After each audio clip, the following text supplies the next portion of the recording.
Right, so today we're going to be talking about a situation that has blew up on TikTok recently, where a small business feels like they've been fucked over by an influencer. And this is the small business in question, as we can see right here. This is Justin, the hairstylist, who you can imagine is a hairstylist. And then this is the influencer in question, Aylen Park, a TikToker with 1.2 million followers. And this all seemingly started when Justin uploaded a video 2 days ago calling out an influencer, but didn't actually name her just yet. He goes on to briefly explain the story. We'll see a much more detailed version of it in just a second, but long story short, he did a service for this influencer who said that she would return the favor by posting about him on Instagram to kind of give him some exposure. Like a really good deal for the influencer, right? And then after about 7 hours of work on Justin's side, the influencer decided not to post anything on Instagram. And as we can see by the text messages here, she seemingly ignored him. So we got one here that says, "Hi, just wanted to follow up, thank you." We got another one that says, "Hello, I'm following up with our last conversation. My understanding was that the video was supposed to be ready by last week. Please give me an update, thank you." And yet again with another message saying, "Hi, just wanted to follow up with you.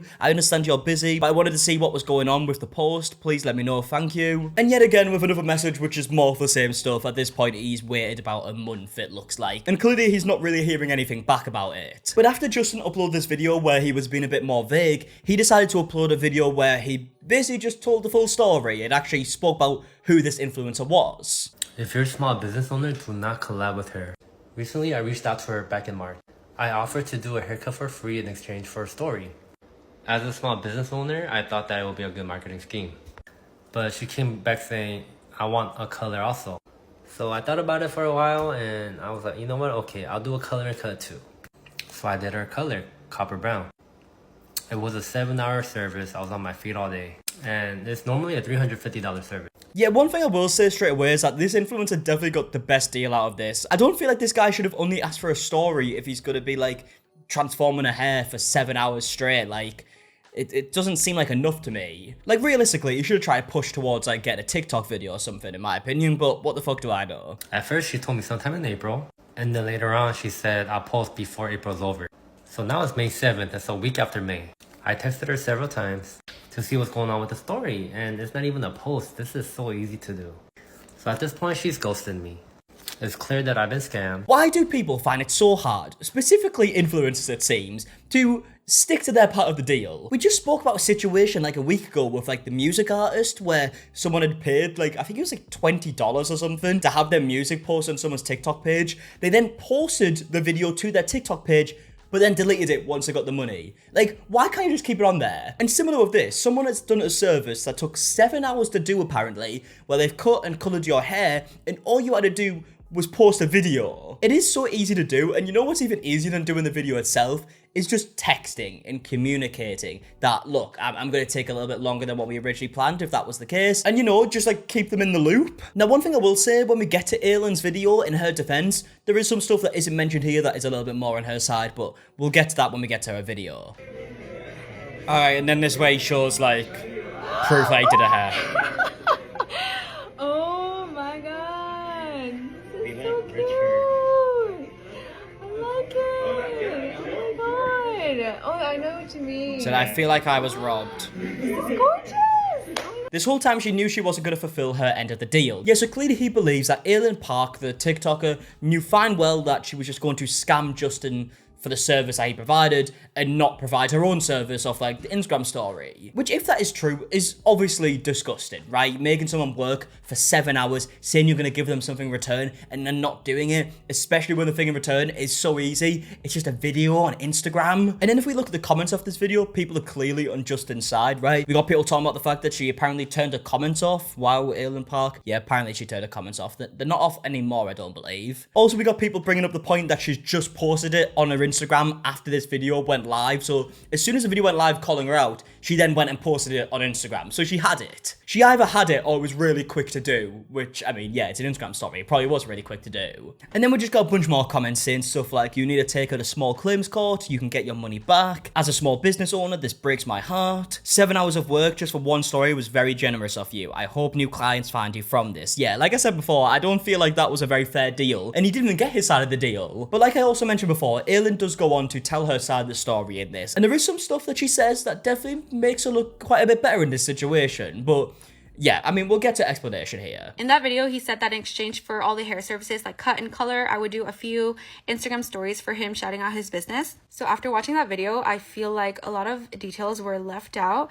And so I'm just here to explain my situation, like my side of the situation a little bit more. So in that video that he made, I was portrayed as someone who was just there to sort of take advantage of his work. I mean, yeah, that's definitely how the video came across, right? I mean, she literally goes on to show a screenshot here saying this whole time she knew she wasn't going to fulfill her end of the deal. So that's definitely how the video was portrayed. Let's have a look. Again, the deal was that I would showcase the hair process on my IG stories. So he didn't include this in his video, but I did make sure to shout him out and his page on my Instagram stories the same day that I was getting my hair done by him. You can see that it says March 20th right here. And this is a better photo where you can see the @ there on the mirror. It says @hair by Juju Korea. Okay, right. So she did post something on Instagram. It's a picture saying doing something fun with my hair today. And she's like tagged the person in the picture as well. So she posted something at least. As she also mentions in this video, and as Justin mentioned, there were multiple Instagram stories that they agreed to. There's going to be like this video that came out where she put the whole process together and showed like the progress of it and how it worked. And I guess that's one that didn't come out, but it definitely is fair to mention that she did post something. Second thing I wanted to clarify was that between the time of the first story to the next one I would do in the month of April, I made sure to answer my followers' questions whenever they asked who did my hair, where I got it from. As you can see here, someone actually, who did your new hair color though? We want to know. So I was like, hi, I went to, again, @hair by Juju Korea and his team. So like you can see there, whenever people did ask me, I did make sure to credit him by either tagging him or saying his name. Not on every single comment, but on a few of them. Okay, so we see one comment where she replied saying, oh, I got the hair done from like Justin, right? She goes on to say that she did it to multiple people. We don't know. I mean, you'd have to go through all the videos and all the posts and everything to see if she'd done it anywhere else. She only showed one example.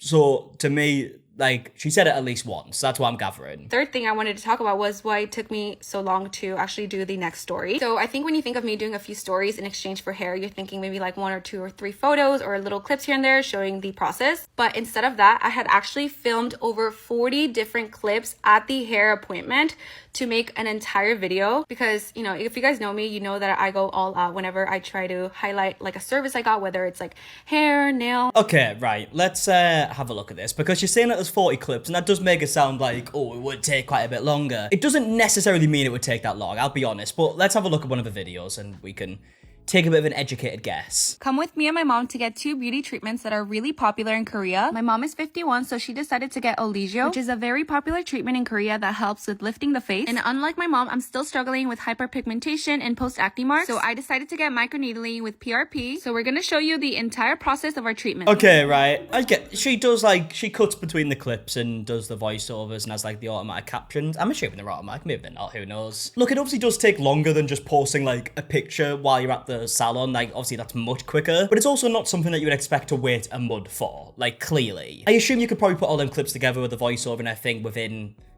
like 2 hours at most. I don't know. Maybe I'm being harsh. Maybe it does take longer, but that's what I would guess. I also had problems with my phone, so I had a lot of problems like backing up those videos. So I finally found them and they're on my phone. So I really hope you can see that I wouldn't just take 40 clips or like a video of the entire process, like from the moment I sat down to the moment I left the hair salon.